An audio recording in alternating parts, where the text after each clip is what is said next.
It's one thing to play a sport you like, it's another thing to fall in love with it. Wow, these are amazing bars. Violin ko.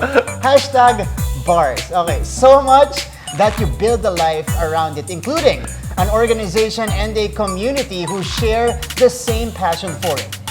Well, that's the life story of our guest for today. Athlete, entrepreneur, and founder of Beach Volleyball Republic, Miss Bea Tan. So, since it's Beach Volleyball Republic and we just... Welcome to your first. Yeah, welcome to the show! Ano mo on point na agad eh. Okay. Thank you for having me here and hello sa akong nga mga kasiman wadra sa mga taga Negros.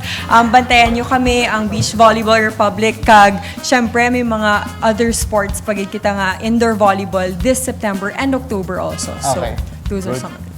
Hello. Nag-Ilonggo na si Bea. So, medyo nawala na yung kaba ko. So Bea, since post-pandemic tayo, BVR has been gaining ground. Nagkakaroon na tayo ng mga tournaments. So how are you, what are the programs na reigniting the program para sa mga regional leagues? Kasi dyan marami, island country tayo. We just finished our San Carlos leg in partnership with the local government unit of San Carlos. It was very, at least after the pandemic, na successful.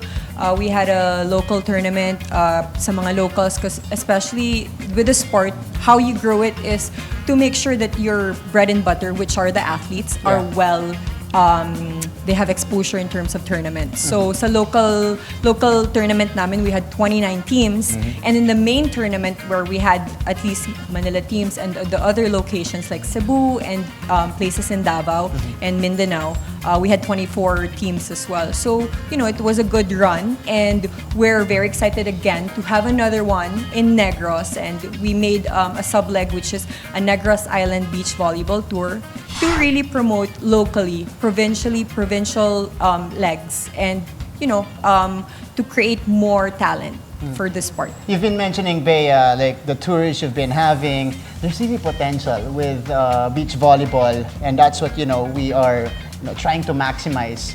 And share ko lang story. I was in Boracay, maybe January. And I saw like lahat ng courts dun sa coast ng Boracay. Puno, may pila, laging may mga teams.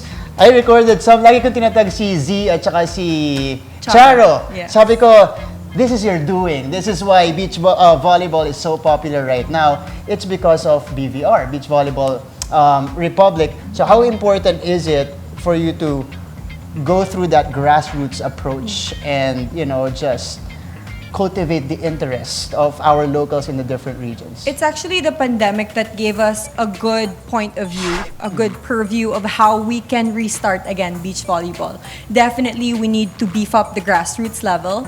We need to entice even amateurs to start playing, because how else can you promote the sport through not just fans that are watching it, but actually getting to be able to play the sport.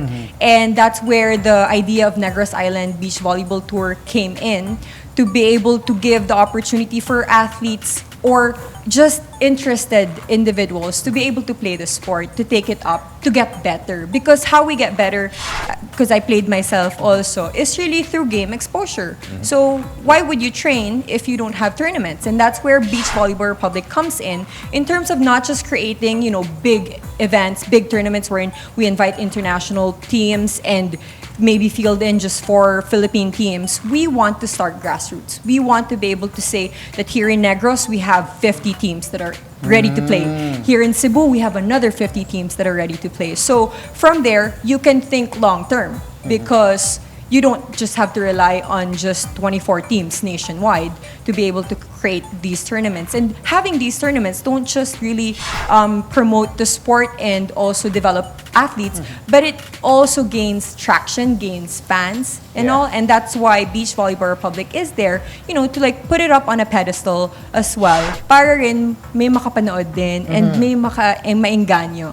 It's very easy. You don't need shoes. You don't need clothes. You just need your bikini and your trunks or maybe swim shorts. Alam niyo guys, okay. Si Martin kanina sabi niya may Boracay story. Ako rin may Boracay story Sige. because I was Please show the Anton in his version of swim shorts. Yo! no, guys, I was fortunate enough to be there during the early goings of BVR when Bea and Charo and the rest of the founders first put it out there. I was in Boracay and then at the back of Mall of Asia. Yes. And one of your goals was really to grow the game. I mean, every destination that you went to, you wanted to introduce and not just have a tournament, but have sort of a celebration because you guys didn't just play, you knew how to have fun. And I tell you, man, those after parties, especially the one in Boracay, I mean, that was really fun. You are playing like a beautiful sport, which is volleyball, and you're at the beach. So it's a lifestyle. Yes, it's a lifestyle, exactly. That's what we're trying to really promote. And it's not necessarily just you're an athlete, you train, you play, you know how to have fun. And the best is really you play the game and you have fun. All right. So my question is, Bea, now that you're trying to bring it back, you're restarting BVR post-pandemic, what are some of the new things that we can expect from it, especially with your upcoming plans this year? We'll definitely find new talents, new provincial talents that are all around the Philippines. We're so many. For sure, definitely we'll have more CC Rondinas that are, you know, like playing, like, she's world class basically because she can beat like, you know, New Zealand teams and all that. And she grew right on the coastal area, right beside the beach, and played with so many other older guys against her. So that's how you build talent. That's how we build talent here. And we want to make sure that we can create more of those great talents that we can find in the provinces. Bring them and give them more opportunities. So that's definitely one thing that we can look forward to. And we're having a season ender. Just, you know, this year we're trying to start slow with Beach Volleyball Republic.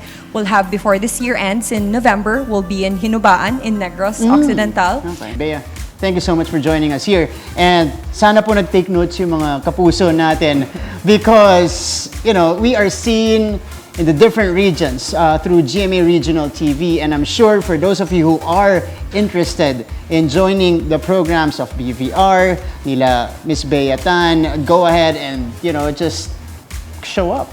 Yes, That's it. and they can also follow us on Instagram and on Facebook. We're at Beach Volleyball Republic, and also on TikTok. We're on TikTok because you know TikTok is relevant, and Twitter at BVR_PH. Okay, Bea, thank you so much. Thank you, Bea. Thank you so much for having me here on Game On. There you go. Miss Bea Tan, thank you so much for dropping by here on the show. And again, feel free to visit us again, especially with the NCAA Beach Volleyball. Just around the corner on the pipeline. Those are teams to invite as well for Beach Volleyball Republic. That's right. Who knows? Okay.